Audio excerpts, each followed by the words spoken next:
Hello students, आज मैं आप लोगों को चैप्टर 5 सेपरेशन ऑफ सब्सटेंस बताने जा रहा हूं। देखिए, सेपरेशन की जरूरत क्यों पड़ती है, why separation of substances is necessary. देखिए क्या होता है, बहुत सारे कंपोनेंट्स होते हैं जिसमें कुछ कंपोनेंट्स हमारे डिजायर्ड में रहते हैं और कुछ अनडिजायर्ड रहते हैं। ठीक है, कुछ हमको चाहिए होते हैं, कुछ हमको नहीं चाहिए। अब जैसे चावल में स्टोन होते हैं, तो स्टोन हमारे लिए जरूरी थोड़ी है, नहीं है, तो उनको तो क्या करना पड़ेगा, सेपरेट तो करना पड़ेगा। तो ऐसे बहुत सारे मेथड्स हैं जिनका यूज किया जाता है सेपरेशन के लिए। और सेपरेशन क्यों किया जाता है, वो यही रीजन है कि अनवांटेड और अनयूजफुल कंपोनेंट्स को हटाने के लिए सेपरेट किया जाता है, सेपरेशन का प्रोसेस यूज करते हैं। ठीक है, among different components of mixture there are many substances which are harmful और not useful for us.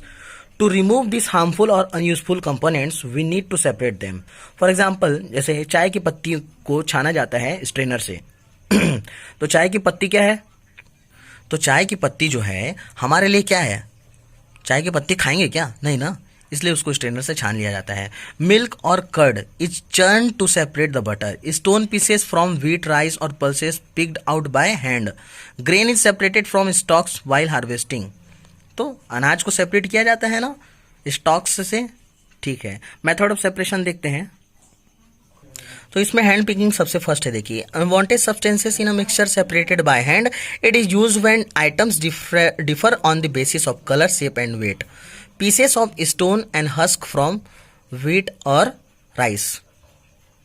Threshing to separate grains of corn, rice, etc. from the rest of the plant using a machine, or especially in the past by heating it with a special tool. The process that is used to separate grains from stalks, etc. is threshing. In this process, the stalks are beaten to free the grain seeds. क्या हो जाता है, stocks को, जो फसल के stocks होते हैं उसको बहुत बारंबार पीटा जाता है, जिससे उसके अनाज बाहर निकल जाते हैं। ठीक है, यही थ्रेसिंग होता है। और घर में मम्मी जो चावल से स्टोन निकालती है वही हैंड पिकिंग है। हैंड का यूज करके क्या करना, इम्प्योरिटी को बाहर निकालना, हैंड पिकिंग होता है। देखते हैं विनोविंग क्या होता है। To separate heavier and lighter components of a mixture by wind और by blowing air. This process is used by farmers to separate lighter husk particles from heavier seeds of grains. Husk particles are carried away by the wind. Sieving. Fine particles are separated from bigger particle by using a sieve. sieve एक छन्नी होता है जिसमें देखना बहुत छोटे छोटे particles को क्या किया जाता है, छाना जाता है। जैसे बहुत बालू भी देखो छानने के लिए जो यूज करते हैं ना, वो भी सीविंग प्रोसेस है। ठीक है ना, रेत छानने के लिए यूज करते हैं। Sieving removes pieces of stones, stalk and husk from the wheat. तो याद रखना, बहुत ही फाइन पार्टिकल, बहुत ही स्मॉल फाइन पार्टिकल्स के लिए जो भी सेपरेशन टेक्निक यूज करते हैं वो है सीविंग। सेडिमेंटेशन क्या होता है, sedimentation is defined as the separation process in which solids are separated from the liquid. All the solid settle down at the bottom of a beaker and on top a clear layer of liquid is obtained. Decantation क्या होता है देख लेते हैं। Decantation the separation process in which two immiscible liquids are separated. This is done by pouring out the clear upper layer of liquid. Separation of mixture of oil from water is an example of decantation. Filtration देखते हैं।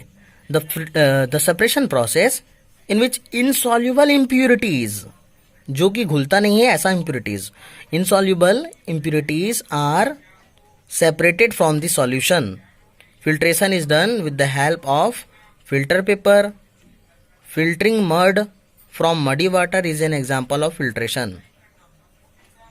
Evaporation is the process in which a liquid gets converted into its vapor. When water is heated, it evaporates. One important example of evaporation is sweating. It is surface phenomenon. याद रखना, evaporation कैसा phenomenon है, surface phenomenon. जब भी कोई liquid vapor phase में convert हो जाता है तो उसी process को कहते हैं evaporation.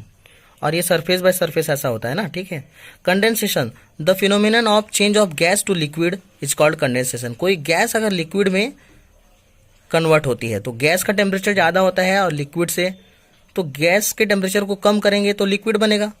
तो वाटर वेपर को जैसे वाटर बनाने के लिए क्या करना पड़ेगा, टेम्परेचर को कम करना पड़ेगा। When temperature falls down then water vapour is converted into water. Can water dissolve any amount of substance?